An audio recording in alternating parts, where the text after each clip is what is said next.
¿Qué tal? Bienvenidos a Explora, un programa del Ministerio de Educación. La idea es convocar a prestigiosos investigadores de la Argentina para abordar, para acercarnos a los grandes temas de la ciencia contemporánea. Hoy vamos a explorar el ciclo del agua.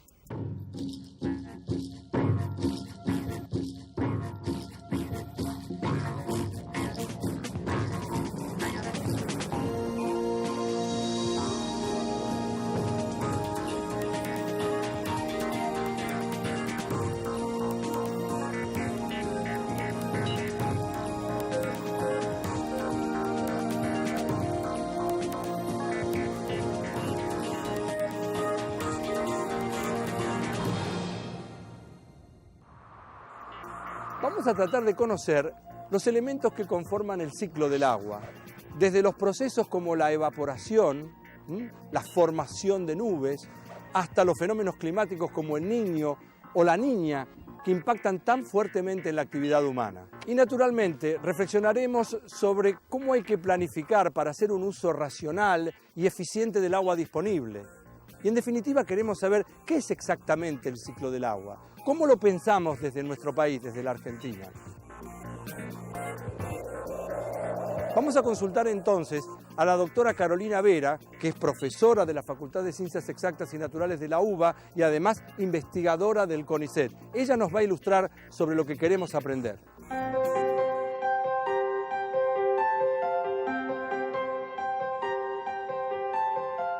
Para entender el ciclo del agua hay que saber que el agua que se encuentra en el sistema formado por la Tierra y la atmósfera es siempre la misma. Lo que cambia son los estados del agua, que pueden ser sólidos, líquido o gaseoso, que se encuentran contenidas en los océanos, los ríos, los suelos, el aire. Entonces se denomina el agua o ciclo hidrológico al proceso mediante el cual el agua se transfiere de los océanos a la atmósfera y luego vuelve al mar.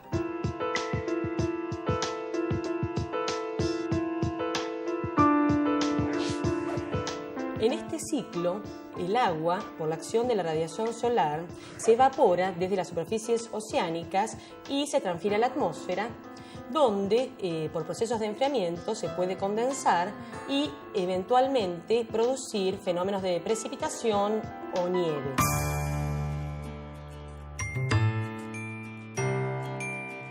Parte de la precipitación vuelve a evaporarse, retorna a la atmósfera.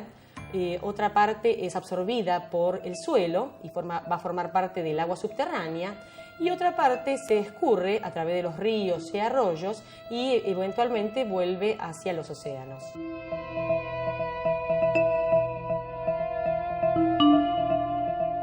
La evaporación es el proceso por el cual el agua de la superficie terrestre cambia de su estado líquido al gaseoso llamado vapor de agua y se incorpora a la atmósfera.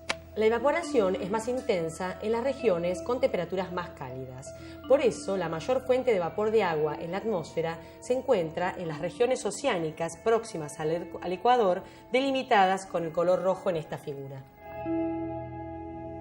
El agua evaporada es transportada alrededor del globo por medio de los vientos.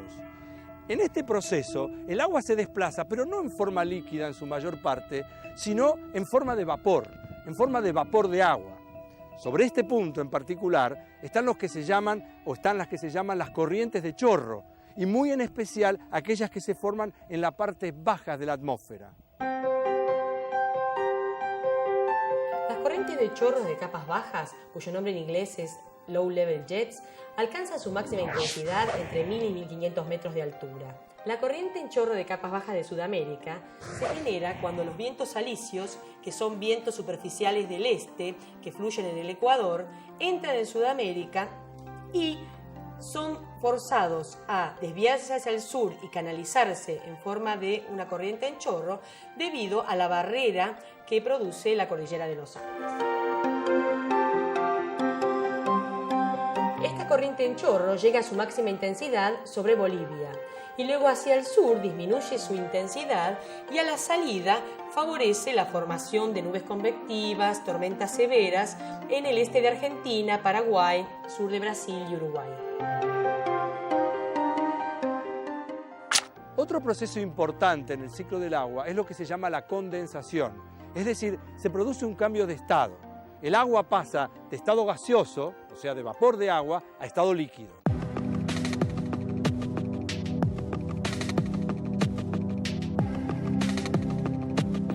Teniendo en cuenta que la temperatura de la atmósfera disminuye con la altura, el proceso de condensación ocurre cuando el aire caliente asciende, se enfría y disminuye su capacidad de almacenar vapor de agua. Por lo tanto, el vapor de agua en exceso condensa y forma gotas de nubes que, cuando se tornen lo suficientemente grandes y pesadas, pueden precipitar en forma de lluvia.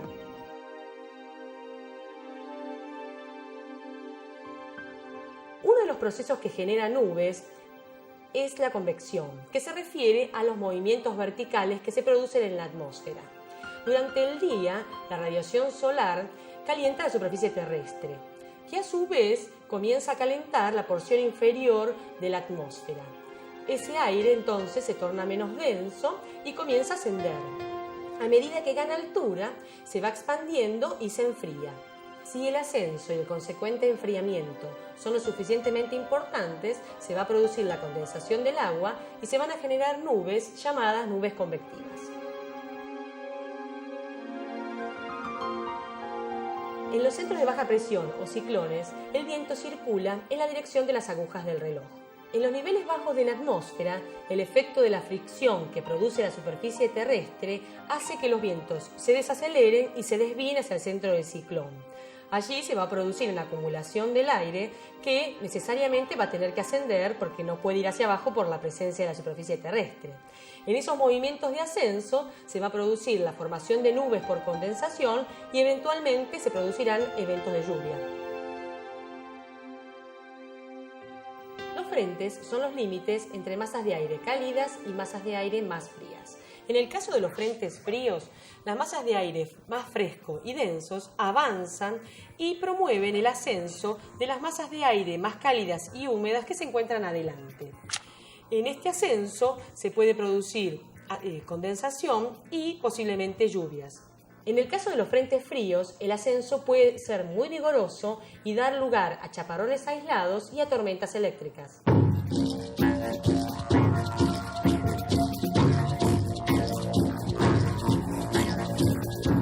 En el caso del frente caliente, es la masa de aire caliente la que se mueve hacia adelante y asciende sobre la masa de aire frío por ser menos densa. En este movimiento de ascenso produce nubes y precipitación. Pero como la intensidad de este movimiento de ascenso es más débil, las precipitaciones que se producen son más continuas y extendidas. Los movimientos de ascenso necesarios para la formación de nubes pueden producirse también en presencias de cadenas montañosas. Si las montañas son lo suficientemente altas, el aire se va a ver forzado a ascender, se va a enfriar y se va a producir la condensación del vapor de agua, formando nubes y eventualmente precipitación. En el caso de la Argentina, los vientos predominantes son de oeste a este. Y en el caso de los Andes patagónicos, donde las montañas no son muy altas, las nubes se pueden formar en la cima o bien hacia el este de la cordillera. Un caso diferente es el de los Andes, en la región de Mendoza y San Juan, donde las montañas son más altas. Los vientos, predominantemente del oeste, traen aire cargado de humedad proveniente del Océano Pacífico que asciende a lo largo de la ladera chilena, produciéndose la condensación y la formación de nubes. Cuando atraviesan hacia la ladera argentina, los mismos descienden totalmente secos y con temperaturas anormalmente cálidas. Este fenómeno, típico del invierno, se lo conoce como fenómeno del viento sonda, que puede elevar las temperaturas a más de 20 grados.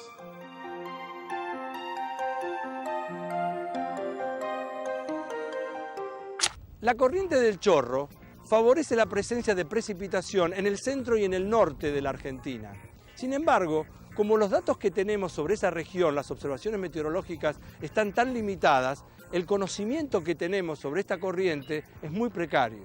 Para poder estudiar este fenómeno con mayor profundidad, fue necesaria la participación conjunta de científicos, estudiantes, personal de apoyo, voluntarios de distintos países de la región. En realidad todos colaboraron en el diseño y ejecución de lo que se llamó el experimento de campo, con unas iniciales, SOLJEX, South America, o sea de Sudamérica, Low Level, bajo nivel, Jet Experiment, el experimento de la corriente. Esta experiencia se hizo desde el 15 de noviembre del año 2002 hasta el 15 de febrero del año 2003 y se hizo con la colaboración de distintos organismos científicos internacionales y nacionales que cubrió una gran parte de Bolivia, Brasil, el centro y norte de la Argentina, Paraguay y Uruguay.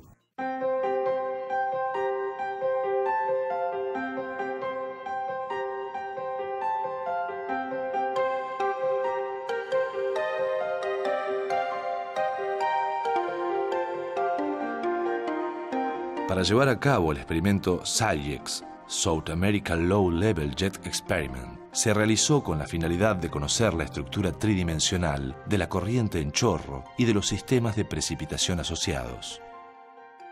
Las misiones aeronáuticas del avión WP-3D fueron un componente esencial del experimento, brindando información en detalle de la estructura espacial de la corriente en chorro y su intensidad. Este avión se utiliza generalmente para monitorear los huracanes que se desarrollan en el Caribe y es conocido como el avión cazahuracanes. Sus vuelos sobre Sudamérica brindaron información muy valiosa y única para el estudio de las nubes, tormentas severas y su relación con la corriente en chorro. En el próximo bloque vamos a hablar de un fenómeno climático que en las últimas décadas impactó fuertemente en el medio ambiente. Me estoy refiriendo al fenómeno del Niño. Y además vamos a analizar las consecuencias que trajo sobre distintas zonas de nuestro país.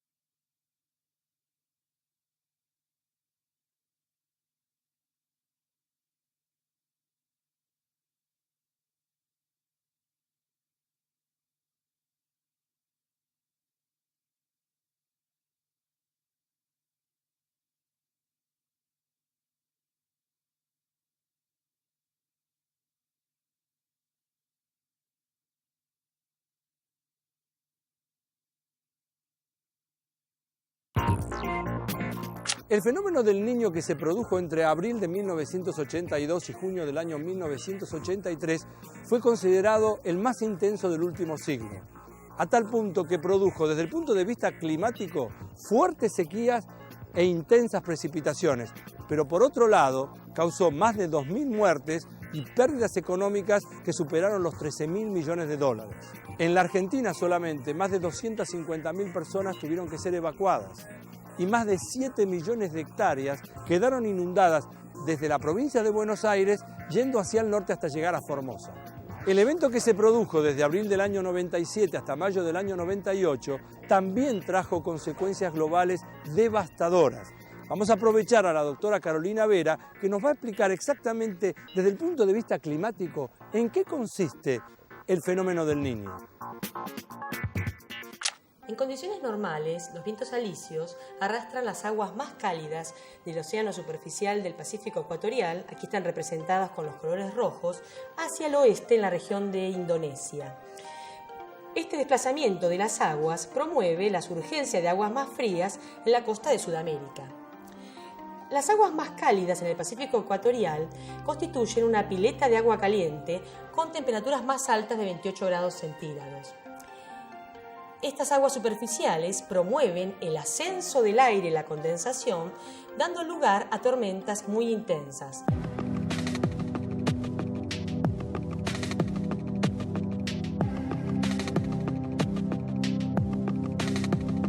Los vigorosos movimientos de ascenso que se producen sobre las tormentas intensas promueven vientos hacia el este en la altura, vientos descendentes sobre la costa de Sudamérica y refuerzan los vientos superficiales del este, contribuyendo a mantener las aguas cálidas en el Pacífico ecuatorial. Durante el fenómeno del Niño, los vientos alisios se debilitan. En consecuencia, así lo hacen las corrientes oceánicas ecuatoriales que mantenían la pileta de agua caliente en condiciones normales en el Pacífico ecuatorial oeste. Durante el fenómeno del Niño, entonces esas aguas cálidas se desparraman hacia el centro de la cuenca con el consiguiente movimiento de la zona de precipitación asociada. Estas aguas anormalmente cálidas pueden llegar hasta la costa de Sudamérica. El fenómeno de la Niña constituye la fase opuesta del Niño. En ella, los vientos alisios superficiales se intensifican más que lo normal, contribuyendo a un mayor apilamiento de las aguas cálidas en el Pacífico ecuatorial y, por consiguiente, una surgencia de aguas más frías en la costa de Sudamérica. Las observaciones indican que existe un aumento de la temperatura media global unos meses después de la ocurrencia de un fenómeno del Niño. Esta energía adicional que se libera en la atmósfera altera la circulación atmosférica a escala planetaria y puede producir en consecuencia cambios en los patrones de temperatura y de precipitación de regiones alejadas de la zona del Pacífico ecuatorial donde se desarrolla el Niño. En promedio, el fenómeno del Niño tiende a producir déficit de precipitación y ocurrencia de sequías en Australia, África y el nordeste de Brasil. En cambio, tiende a producir excesos de precipitación y eventos de inundación en la región del Perú, Chile y en el sudeste de Brasil, este de Argentina y Uruguay. En el caso de Argentina se produjeron importantes impactos hidrológicos que consistieron en inundaciones en el sur de Córdoba, Santa Fe, en la provincia de Buenos Aires y en el litoral mesopotámico, causando que alrededor de 120.000 personas debieran ser evacuadas. Una situación opuesta se registró entre abril de 1988 y abril de 1989, cuando se produjo un fenómeno de la Niña particularmente intenso. En el caso de la Argentina, los impactos se vincularon con importantes sequías en gran parte del territorio, lo que produjo bajantes importantes en los caudales de los ríos. La generación de energía hidroeléctrica se vio seriamente comprometida y la población sufrió por aquella época importantes apagones eléctricos programados. Los fenómenos del Niño y de la Niña influyen notablemente sobre el rendimiento de los cultivos, en particular en la mayor parte de la región pampeana.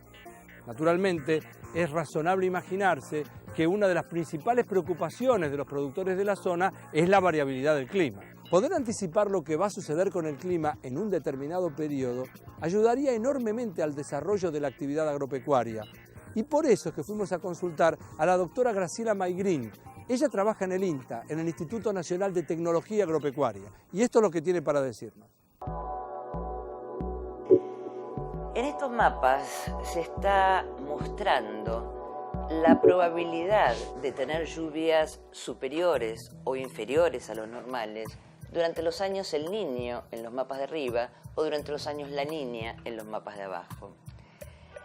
En estos mapas, los colores celestes o azules están indicando probabilidades mayores que lo normal de que las precipitaciones sean altas, mientras que los colores rojos, cuanto más intensos más, están mostrando la probabilidad de que las precipitaciones sean menor a lo normal durante los años La Niña.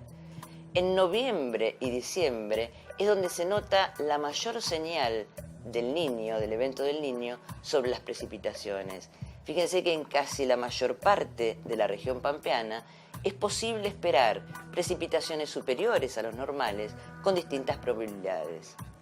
Lo contrario ocurre en el año La Niña y otra vez el bimestre de noviembre-diciembre es donde se nota la señal más fuerte. Evidentemente, esta diferencia en los patrones de lluvia influye sobre la vegetación de todas las plantas que tenemos en la región. En este caso, voy a mostrar lo que pasa con el cultivo de soja. Los colores celestes y azules, cuanto más intensos son, están indicando que la probabilidad de que los rendimientos sean altos o superiores a los normales es mayor. Por el contrario, los colores rojos o rosados, otra vez cuanto más intensos, más fuertes es la señal, están indicando la probabilidad de que los rendimientos sean más bajos que los normales.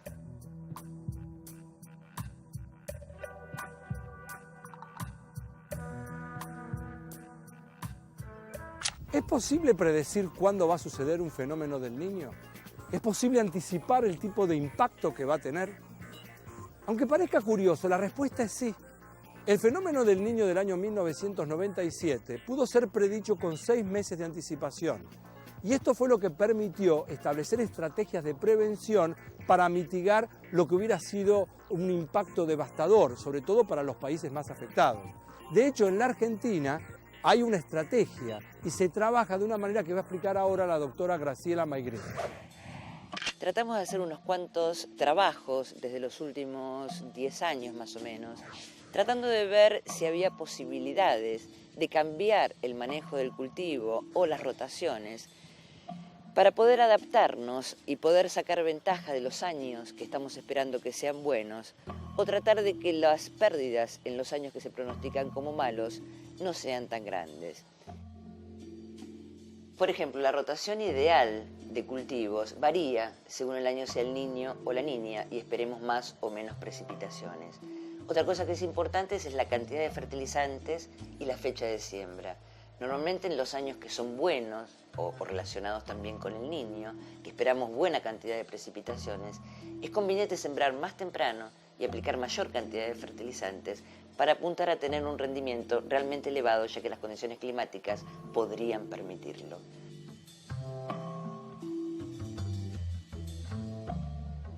La Cuenca del Plata es una de las cuencas más importantes del mundo. Sus ejes principales son el río Paraná, con sus nacientes en Brasil, y el Paraguay y el Uruguay, con sus respectivas subcuencas.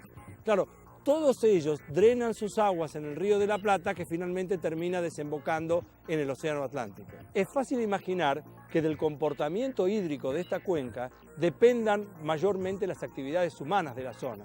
Y no me estoy refiriendo solo a la producción agropecuaria, como ya hemos visto, sino también a las obras de infraestructura y, si ustedes quieren, hasta la generación de energía hidroeléctrica. El doctor Ángel Menéndez, del Instituto Nacional del Agua, nos va a hablar ahora de cómo se ve afectada la Cuenca del Plata por los fenómenos del Niño y de la Niña.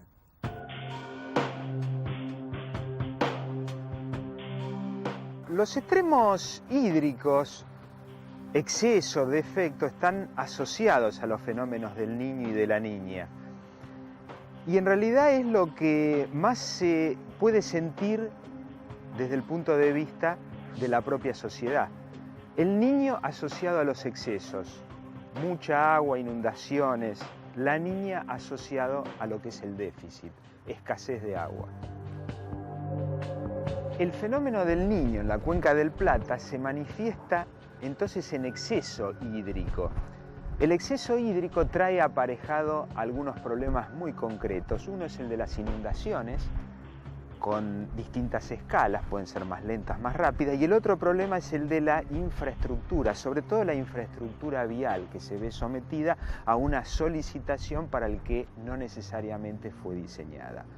Por su parte, el déficit hídrico, asociado en la Cuenca del Plata al fenómeno de la Niña, repercute muchas veces en lo que es la generación hidroeléctrica. Hay menos volumen para turbinar, menos capacidad de generación. Y por otro lado, en lo que puede ser la provisión de agua para consumo debido a la escasez del líquido. En este viaje de exploración que iniciamos hoy, pudimos conocer algunos de los factores que intervienen en lo que se llama el ciclo del agua y sus principales consecuencias. Repasamos también fenómenos climáticos como los del Niño y de la Niña, su génesis, los métodos de predicción y hasta el impacto que producen en el medio ambiente y en el desarrollo y la producción en distintas zonas de la Argentina. Gracias por acompañarnos. Esto es Explora, un programa del Ministerio de Educación de la Nación.